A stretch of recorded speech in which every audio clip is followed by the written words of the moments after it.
తలకి పెట్టుకుందామని చెప్పేసి పెరుగులో విత్ మెంతులు నానబెట్టుకున్నాను. సో ఫైనల్లీ ఏమైందంటే మిక్సీ బుష్ ఊడిపోయింది.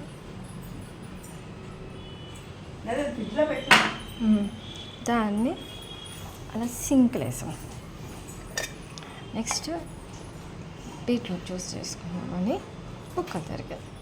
ఇది మిక్సీ బుష్ ఊడిపోయింది. సో ఇప్పుడు దీన్ని ఏం చేస్తాను అంటే గ్రైండ్ చేసి ఫేస్కి పెట్టుకుంటాను. జ్యూస్ చేసుకుందామని చెప్పేసి ముక్కలు తరిగాను. ఏమైందంటే మిక్సీ పాడైపోయింది సడన్గా. ఇక దీన్ని ఏం చేశాను, రాత్రి ఫ్రిడ్జ్లో పెట్టాను. ఫ్రిడ్జ్లో పెట్టేసరికి వాటర్ వచ్చింది కదా, ఈ వాటర్ అంతా తీసేసి ఫేస్ ప్యాక్ చేస్తాను ఇప్పుడు.